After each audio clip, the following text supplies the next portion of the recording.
성도 여러분, 오봉 기간 동안 어떻게 잘 보내셨습니까? 네. 저 안에는 오봉 기간이 좀 화요일쯤 정도 끝나면 목요일 정도는 도로 사정에 괜찮겠다 싶어서 나가노에 계신 우리 최권 선생님 댁으로 신방 예배를 하러 달려갔습니다. 불사 웬걸요? 고속도로 초입부터 막힙니다. 가는데 한 4시간, 또 돌아오는데 4시간. 야, 일본 명절 제대로 경험했습니다. 기도해 주셔서 정말 감사를 드립니다. 뭐 어느 나라 사람들이나 우리 명절에는 친척들을 돌아봅니다. 그리고 가족끼리 여행도 다녀옵니다. 좋은 시간을 보내는 것 같습니다. 휴게소에 잠깐 들려 보았습니다. 많은 사람들을 좀 보았습니다. 갑자기 가족이라는 공동체를 만들어 살게 하신 하나님의 그 계획하심이 신비하게 좀 느껴졌습니다. 뭐 오고 가는 길이 조금 힘들었습니다. 나가노의 아름다운 그 산의 모습, 그리고 풍경을 보면서, 그리고 사랑하는 우리 권사님 만나 뵙고 함께 예배드리고 또 맛있는 음식 같이 먹고, 그런지 피곤한 줄 모르고 잘 다녀왔습니다. 여러분 기도해 주셔서 감사를 드립니다. 이제 꿀맛 같은 휴식을 끝냈습니다. 다시 힘을 내어 일상을 살아내야 하는 우리, 어떻게 사는 것이 잘 사는 것일까? 어떻게 사는 것이 잘 사는 것일까? 그 답을 오늘 본문 요한계시록 22장 6절로 21절을 말씀 본문에서 좀 찾아보려고 합니다. 하나님이 마지막으로 저와 여러분에게 들려주신 메시지 안에서 세 개의 단어에 대해 집중하고 또 같이 은혜를 나누며 그 답을 찾고자 합니다. 첫 번째 단어입니다. 복입니다. 첫 번째 단어는 복입니다. 요한계시록 하면 여러분들 생각하실 것입니다. 뭐 심판, 멸망, 뭐 진노, 뭐 재앙, 뭐 한상, 뭐 이런 내용만 가득하다라고 하는 느낌이 들 수 있습니다. 그렇지만 계시록에서도 복에 관한 말씀이 들어 있고 많이 나옵니다. 제가 계시록 첫 장인 1장을 나누면서 복에 대해 말씀드렸습니다. 그때 계시록에서는 총 몇 번의 복에 대한 말씀이 나온다고 했는지 기억하시겠습니까? 몇 번의 복의 말씀이 나오는지 혹시 아시는 분 계십니까? 점점 눈을 좀 밑으로 좀 내리시고 저하고 앞면을 안 보시려고 하시는데 7번 나옵니다. 7번. 하나님께서는 7번 복을 선언하셨습니다. 그리고 여러분 잘 아시죠? 7은 완전함을 나타내는 수입니다. 오늘 본문에서는 7번의 복 중에 6번째, 7번째 복에 대한 말씀이 언급되고 있습니다. 요한은 계시록의 마지막 문단에서 본인이 계시 받았을 때의 경험, 그가 듣고 본 것의 내용이 아닌 그가 받아서 기록한 말씀 그 자체를 강조하고 있습니다. 요한은 이 책을 읽는 자들, 독자들에게 7절과 10절과 18절과 19절에서 이 두루마리의 예언의 말씀, 이 두루마리의 예언의 말씀을 4번이나 반복하며 말하고 있습니다. 그럼 요한이 말한 이 두루마리의 예언의 말씀이 무엇입니까? 요한계시록을 시작하면서 제가 첫 시간에 말씀드린 어린 양 예수 그리스도 대 바벨론 짐승 세상, 어린 양 예수 그리스도 대 바벨론 짐승 세상에 관한 이야기다라고 말씀드렸습니다. 이 두루마리 예언의 말씀은 어린 양 예수 그리스도 편에 있으면 구원 받습니다. 그런데 바벨론 세상 편에 있으면 심판받고 멸망받는다는 것을 말씀하는 것입니다. 성도 여러분, 여러분은 어느 편에 들어 계십니까? 둘 중에 하나입니다. 가운데는 없습니다. 어린 양 예수 그리스도 아니면 바벨론 세상 짐승입니다. 그럼 복을 받기 위해 이 두루마리 예언의 말씀을 어떻게 해야 할까요? 하나님은 두 가지로 말씀해 주고 계십니다. 첫 번째는 지키는 자가 복이 있다. 지키는 자가 복이 있다라고 말씀하고 있습니다. 우리 22장 7절 말씀을 다 같이 읽겠습니다. 7절 말씀입니다. 시작.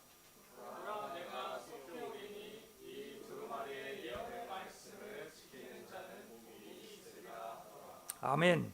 이 두루마리 예언의 말씀을 지키는 자는 복이 있다라고 말씀합니다. 이 두루마리 예언의 말씀을 지키면 복을 받는다고 했는데 성도 여러분, 지킨다는 것이 무슨 뜻일까요? 지킨다. 지킨다는 것은 바벨론 같은 세상에서 살아가지만 세상을 따라가지 않고 예수님 따라 사는 삶, 예수님 쫓아가는 삶을 말합니다. 이런 삶을 사는 자가 복이 있다라는 것입니다. 세상 속에 살지만 성도 여러분, 예수님 따라 살고 계십니까? 멸망할 세상 따라가지 않고 말씀대로 사는 삶, 이것이 하나님으로부터 요한에게 보여주신 예언의 말씀을 지키는 것이고 복된 삶입니다. 아멘. 이 땅의 것이 성도 여러분 부럽습니까? 다 썩어질 것이고 없어질 것입니다. 가끔 집 주변을 산책하다 보면 정말 으리으리한 집들이 많이 눈에 띕니다. 저희 아내는 좀 안에 들어가서 구경 한번 해보고 싶다라고 말을 합니다. 저희는 어떻게 그들이 살고 있는지 궁금합니다. 그런데 부럽지는 않습니다. 왜냐하면 그것이 나를 구원해 주지 못하기 때문이고 이 것들은 영원하지 않기 때문입니다. 이 세상 속에서 살아가지만 세상을 따라가지 않는 삶 살기를 축원드립니다. 둘째, 빠는 자가 복이 있다라고 말씀합니다. 우리 22장 14절 말씀 다 같이 읽겠습니다. 시작. 자기 두루마기를 빠는 자들은 복이 있으니 이는 그들이 생명나무에 나아가며 문들을 통하여 성에 들어갈 건세를 받으려 함이로다. 아멘. 이 말씀은 날마다 말씀으로 정결케 하는 자, 그래서 거룩하게 사는 자가 복이 있다 말하는 것입니다. 저는 말씀을 지키는 자, 말씀으로 자기 두루마기를 빠는 자의 삶이 무엇일까 묵상하면서 확실하지는 않지만 요한의 제자 폴리캅시 이 로마의 귀족이었던 디오게네 투스에게 보낸 편지가 생각이 났습니다. 이 편지는 고통 가운데, 그 힘든 가운데에서도 초대교회 성도들이 어떻게 믿음을 지키고 경건하게 사는가를 잘 보여주고 있습니다. 편지의 일부분을 여러분과 함께 나누고 싶습니다. 그리스도인들은 나라나 언어나 습관들로 보면 다른 사람들과 아무런 차이가 없습니다. 그들은 자기들이 세운 도시에서 따로 살지 않습니다. 그들은 다른 사람들이 알아듣지 못하는 자기들만의 언어를 쓰지도 않습니다. 그들은 다른 사람들이 이해할 수 없는 이상한 삶의 방식을 따르지도 않습니다. 그들의 가르침은 배움에 갈급한 사람들의 깊은 사상이나 영특함으로 발견된 것이 아닙니다. 몇몇 사람들이 그러하듯 그들은 단지 인간이 만들어낸 것을 가르치지 않습니다. 그리스도인들은 그리스에서 살든 야만인 도시에서 살든 옷 입는 것, 먹는 것, 기타 삶의 대소사에서 자기가 속한 나라의 풍습을 따릅니다. 그러나 결혼하여 아이를 가지지만 일반인처럼 아이를 버리지는 않습니다.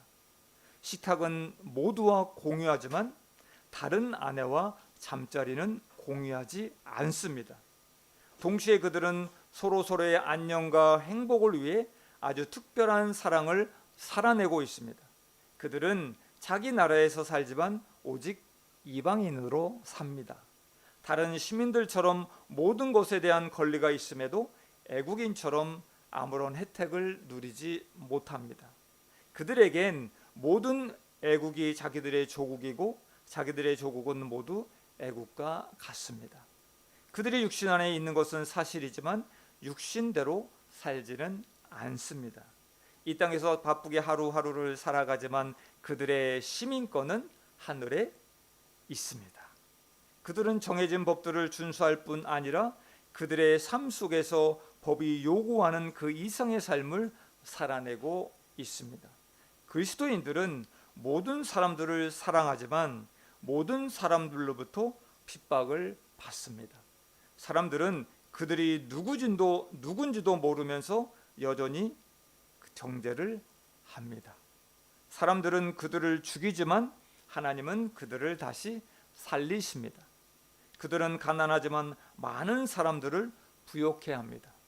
그들의 궁핍함은 말로 표현할 정도로 동시에 말할 수 없는 풍요를 누립니다.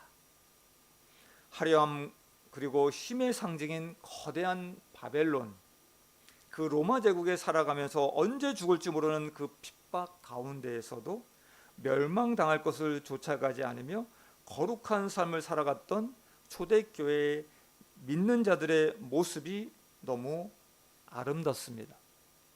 나와 같은 믿음, 같은 주, 같은 성령을 소유했는데 어떻게 이렇게 차원 높은 삶을 살아냈을까요? 이들은 참으로 복이 있는 사람들이었습니다. 정말 부럽습니다. 오늘 본문 14절과 15절에서는 아주 상반되는 두 부류의 사람이 나옵니다. 한 부류는 말씀으로 자기의 옷을 빠는 거룩한 자들입니다. 또 한 부류는 개들, 음행하는 자들, 거짓말을 좋아하는 자들입니다. 마지막 때에 거룩한 자들은 생명나무에 나아가고 새 예루살렘 성에 들어가지만 다른 한 부류는 성 밖에 있어 구원받지 못한다라고 말씀하고 있습니다. 여러분은 지금 어느 부류의 사람에 속해 있습니까? 어느 부류의 사람이 복이 있다고 생각하십니까? 하나님은 말씀하십니다. 이 두루마리의 예언의 말씀을 지키는 자, 이 땅에 살아가고 있지만 날마다 자기 두루마기를 말씀으로 빠는 거룩한 자가 복이 있다라고 말씀합니다. 복은 어떻게 받습니까, 성도 여러분? 여러분들은 무슨 복을 받으려고 교회를 다니십니까? 복은 구원의 메시지를 듣고 믿는 자에게 임합니다. 복은 말씀을 머리로만 알고 그치는 것이 아니라 지키는 자에게 임합니다. 복은 말씀 앞에서 날마다 나를 깨끗하게 빨아 거룩한 삶을 사는 자에게 임합니다. 저와 아내는 새벽 예배를 마치고 매일 아침 교회에 나옵니다. 그리고 성도들을 위해서, 우리 사랑하는 성도님들을 위해 이렇게 간구합니다. 예수님을 만나 구원받게 해달라고, 힘든 삶 속에서 말씀 붙잡고 거룩하게 살게 해달라고, 하나님 안에서 복된 삶 살게 해달라고 기도하고 있습니다. 저와 여러분 모두 복이 있는 자 되시길 간절히 원합니다. 두 번째 단어입니다. 속히 오리니입니다. 요한은 속히 오리라는 단어도 3번이나 반복하고 저희들에게 상기시키고 있습니다.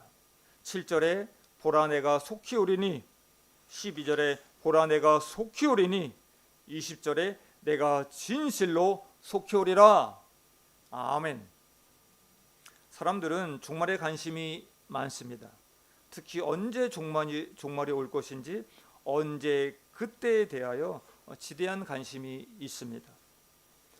그래서 이단에 빠지게 되는 것 같습니다.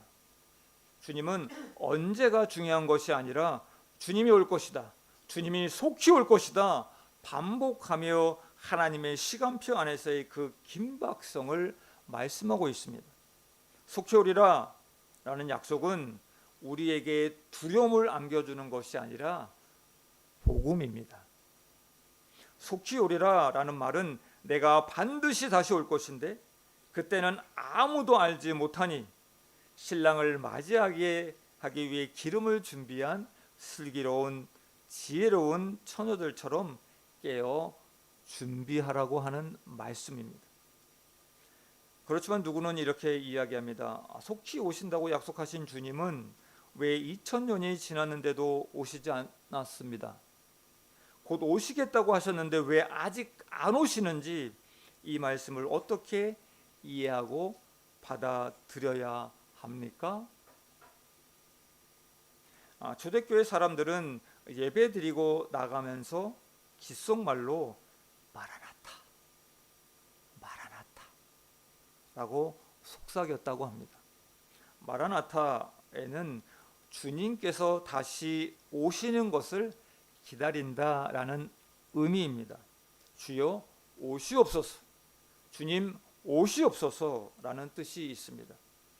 그리고 낮은 모습으로 이 땅에 오신 주님에 대한 고백으로 우리 주님께서 오셨습니다, 우리 주님께서 오셨습니다 라는 뜻도 있습니다. 또한 주님께서 예배 중에 임하신다는 의미로 우리 주님께서 와 계십니다, 우리 주님께서 와 계십니다 라는 의미도 있습니다.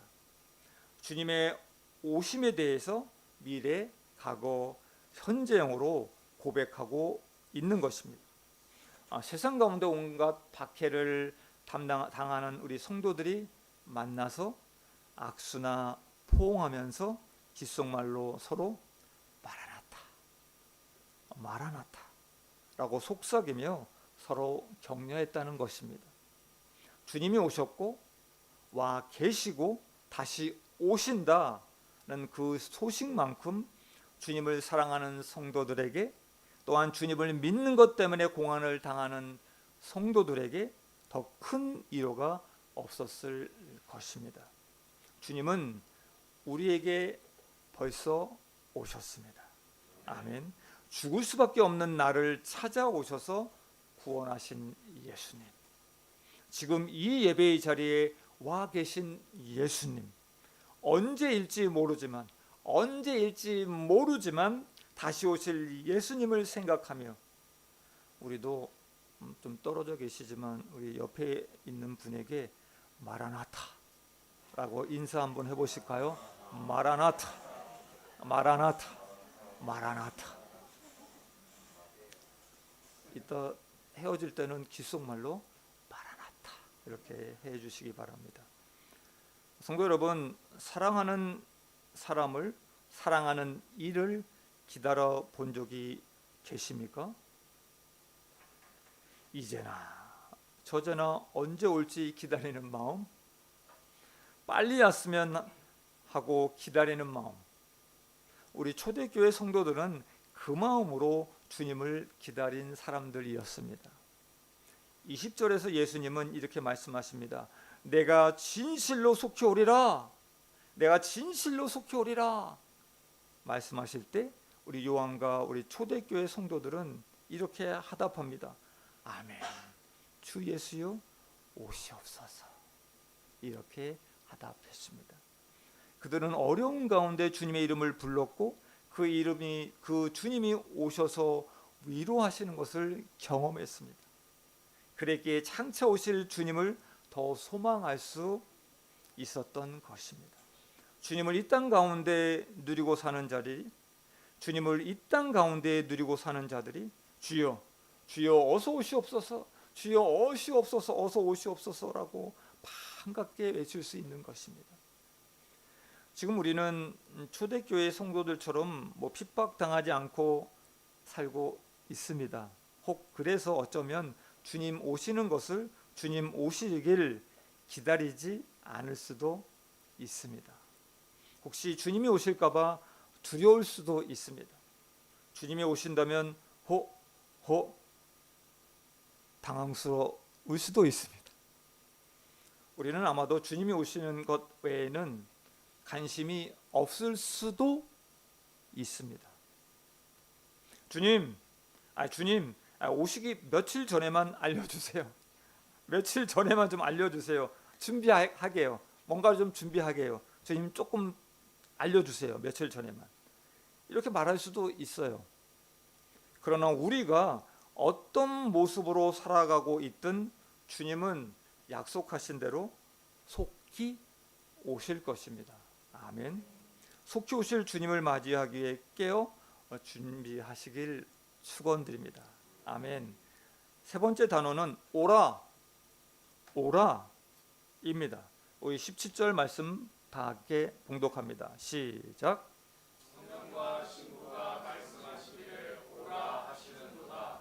듣는 자도 오라 할 것이요 목마른 자도 올 것이요 또 원하는 자는 값없이 생명수를 받으라 하시더라. 아멘.